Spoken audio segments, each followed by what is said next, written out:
जय हिंद साथियों स्वागत करता हूं आप सभी का अपने यूट्यूब चैनल पर। साथियों, आज इस वीडियो में हम आपके लिए एसएससी जीडी 2025 एग्जाम के लिए एक जीके जीएस की महत्वपूर्ण क्लास लेकर आए हैं। आज के जो क्वेश्चन होने वाले हैं वे आपके हम जीके जीएस के 25 महत्वपूर्ण प्रश्न लेकर आए हैं, जो अपने आप में सभी सेलेक्टेड क्वेश्चन है, इंपॉर्टेंट क्वेश्चन है और एसएससी इन क्वेश्चनों को बार बार पूछती है। एसएससी के फेवरेट क्वेश्चन होते हैं।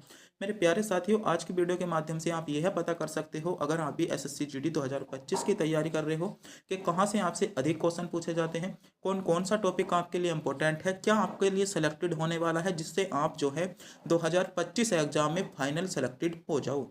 तो इस वीडियो को पूरा ध्यान से जरूर देखेगा, क्योंकि आज का प्रत्येक क्वेश्चन ऐसा क्वेश्चन है जो कहीं ना कहीं एसएससी एग्जाम में पूछा गया है और आगे भी पूछे जाने की संभावना है।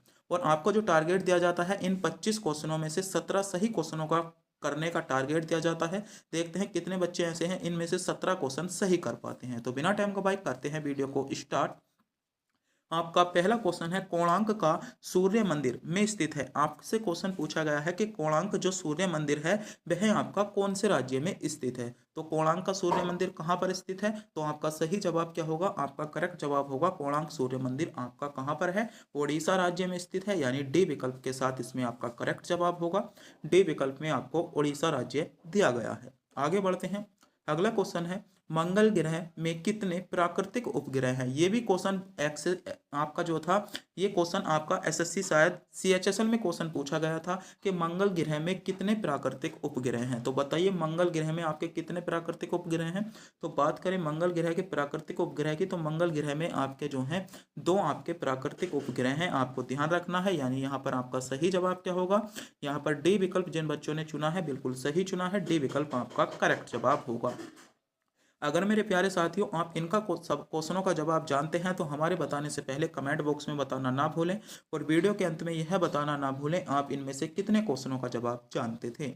अगला क्वेश्चन है, जवाहरलाल नेहरू पोर्ट ट्रस्ट आपका में स्थित, आपको बताना है जो जवाहरलाल नेहरू आपका पोर्ट ट्रस्ट है ये आपका कहाँ पर स्थित है। बात करें तो जवाहरलाल नेहरू आपके पोर्ट ट्रस्ट की, तो ये कहाँ पर स्थित है, ये आपका मुंबई में स्थित है। आपको पता होना चाहिए इसका, क्योंकि ये क्वेश्चन बहुत ज़्यादा पूछा जाता है।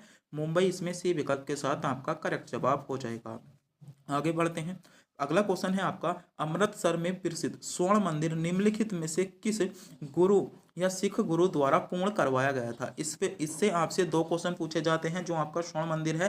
पहला क्वेश्चन पूछा जाता है कि स्वर्ण मंदिर का निर्माण किसने कराया, दूसरा क्वेश्चन जो आपसे पूछा गया है कि पूर्ण किसने कराया। दोनों क्वेश्चनों में अंतर है। अगर बात करें स्वर्ण मंदिर के निर्माण की, तो स्वर्ण मंदिर का जो निर्माण कराया था वह आपका किसने कराया था, गुरु रामदास ने करवाया था। और बात कर लें कि स्वर्ण मंदिर को पूर्ण किसने करवाया था, तो स्वर्ण मंदिर को पूर्ण किसने करवाया था, आपका गुरु अर्जुन देव ने पूर्ण करवाया था। तो दोनों क्वेश्चनों में अंतर है। पूर्ण किसने करवाया, पूर्ण आपका करवाया गुरु रामदास ने, बसुरी गुरु अर्जुन देव ने।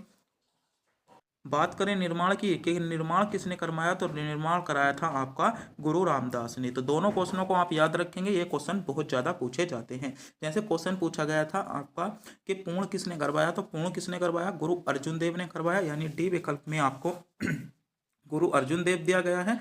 डी विकल्प के साथ इसका आपका करेक्ट जवाब हो जाएगा। मेरे प्यारे साथियों, आपने अभी तक हमारे चैनल को सब्सक्राइब नहीं किया है, चैनल पर नए हो तो चैनल को सब्सक्राइब जरूर करें, क्योंकि चैनल को सब्सक्राइब करने में ना ही आपका पैसा जाता है ना ही हमको मिलता है। बस हम इससे मोटिवेट होते हैं और आपके लिए अच्छे से अच्छा कंटेंट, इंपॉर्टेंट क्वेश्चन खोजने की कोशिश करते हैं कि हमारे इस वीडियो ने इतने सब्सक्राइबर दिए, हमें इससे भी अच्छा कंटेंट आपके लिए लाना है, तो आप प्लीज़ चैनल को सब्सक्राइब जरूर करें। अगला क्वेश्चन है, नर्मदा सागर परियोजना निम्नलिखित में से किस राज्य में स्थित है। बात कर रहे हैं नर्मदा सागर परियोजना की। एसएससी जीडी 2000 जो आपकी अभी 24 वाली जो भर्ती चल रही है, जिसके फिजिकल हाल ही फिलहाल में चल रहे हैं, ये इसमें भी क्वेश्चन पूछा गया था कि नर्मदा सागर परियोजना किस राज्य में स्थित है। तो बात करें नर्मदा सागर परियोजना की, तो ये आपकी मध्य प्रदेश राज्य में स्थित है। आपको पता होना चाहिए मध्य प्रदेश, इसमें सी विकल्प के साथ आपका करेक्ट जवाब होगा। अगला क्वेश्चन है, हड़प्पा वासियों द्वारा निम्नलिखित में से किस भवन निर्माण सामग्री का उपयोग किया जाता था। यानी आपसे सीधे तौर पर अगर हम क्वेश्चन की बात करें, तो क्वेश्चन आपसे पूछा गया है, हड़प्पा वासियों द्वारा अपने घर या भवन बनाने के लिए किस प्रकार की सामग्री या ईंटों का प्रयोग या पत्थर का प्रयोग किया जाता था।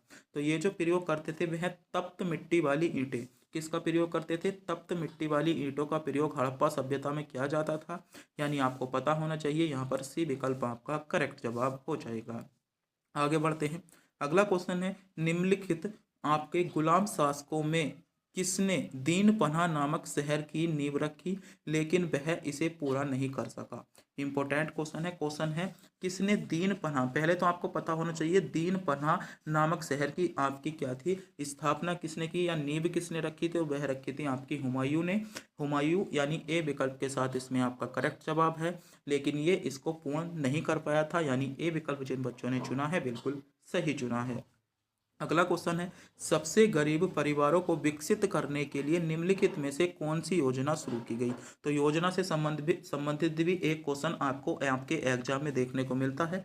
जैसे पता होता है, आप सभी को पता होगा कि आपके एग्जाम में जो होते हैं कितने क्वेश्चन आते हैं आपके एग्जाम में, आपके 20 क्वेश्चन जीके के आते हैं, 20 क्वेश्चन आपके मैथ के आते हैं, 20 आपके हिंदी के आते हैं और 20 किसके आते हैं? 20 शायद आपके रीजनिंग के आते हैं। मैथ, हिंदी, रीजनिंग और आपके जीके, तो आपको पता होना चाहिए 20 आपके क्वेश्चन आते हैं। 20 क्वेश्चनों में से आपको एक क्वेश्चन जो है योजना से जरूर देखने को मिलता है। आपको सभी योजना के बारे में पता होना चाहिए। तो कौन सी हो जाएगी?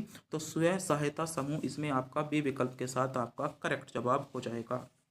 अगला क्वेश्चन है, पानी के जहाजों और पनडुब्बियों का डिजाइन करने में निम्नलिखित में से किन नियमों या सिद्धांतों का उपयोग किया जाता है? क्वेश्चन पूछा गया है जो पानी के जहाज होते हैं और जो आपकी पनडुब्बी होती हैं, इनका जो निर्माण या डिजाइन तैयार किया जाता है किस के नियम पर के आधार पर किया जाता है?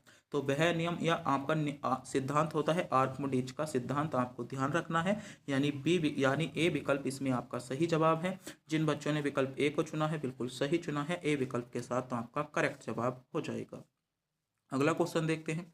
अगला क्वेश्चन है आपका, वियतनाम की राजधानी कौन सी है? आपको इनमें क्वेश्चन में चुनना है कि वियतनाम की राजधानी आपको बताना है।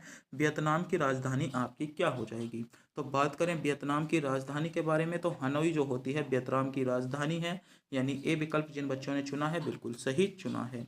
अगला क्वेश्चन है, भारत का पहला वायसराय कौन था? ये क्वेश्चन बहुत ज़्यादा क्वेश्चन पूछा था और पीछे जो एग्जाम हुआ है उसमें लगभग 3 से 4 शिफ्टों में इस क्वेश्चन को पूछा गया था। क्वेश्चन है आपका, भारत का पहला वायसराय कौन है था?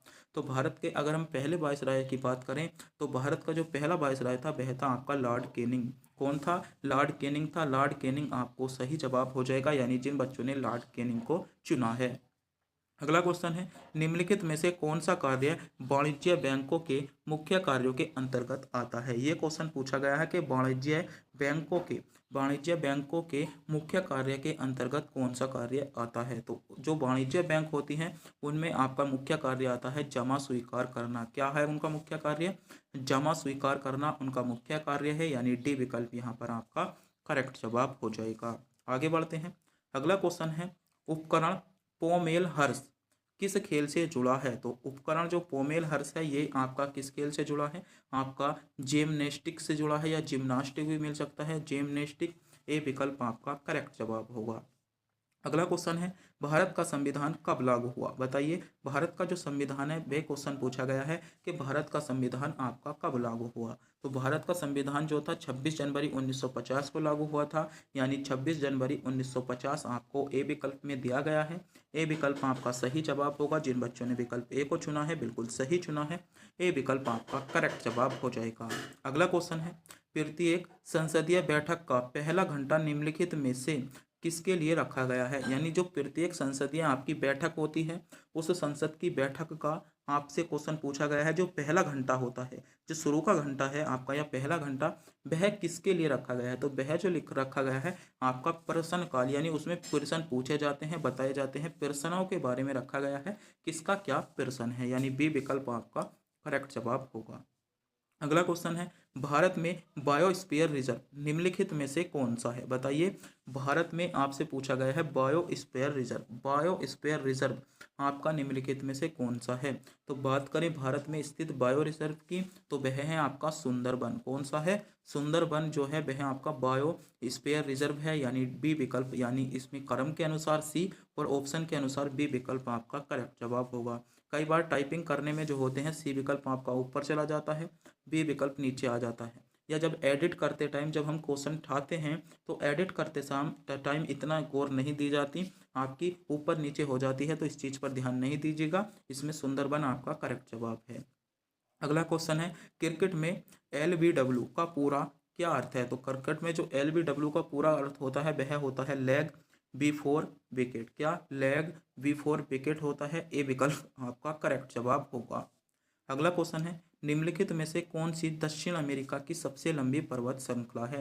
बात करें दक्षिण अमेरिका की सबसे लंबी पर्वत श्रृंखला की तो वह है आपकी एंडीज पर्वतमाला या पर्वत श्रृंखला। इसमें आपका सही जवाब क्या होगा? सी विकल्प। जिन बच्चों ने चुना है बिल्कुल सही चुना है, सी विकल्प की ओर जा रहे सभी बच्चों का जवाब करेक्ट जवाब हो जाएगा।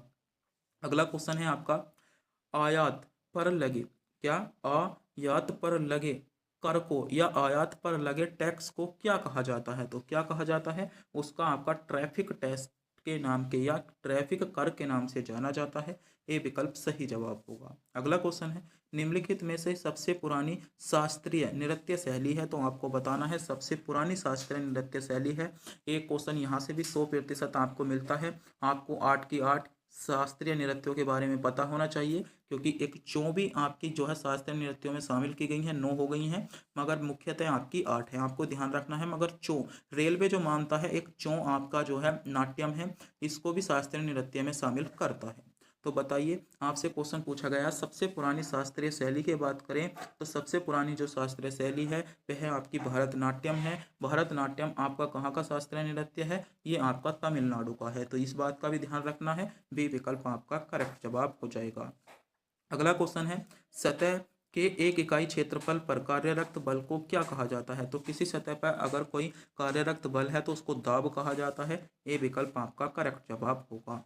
अगला क्वेश्चन देखते हैं। अगला क्वेश्चन है आपका कलमकारी चित्रकला का मुख्य केंद्र है? तो कलमकारी, अगर हम चित्रकला के मुख्य केंद्र की बात करें तो कलमकारी क्वेश्चन पूछा गया है, कलमकारी चित्रकला का मुख्य केंद्र क्या है? आंध्र प्रदेश आपका इसका मुख्य केंद्र है। आपका डी विकल्प इसमें करेक्ट जवाब हो जाएगा। आगे बढ़ते हैं।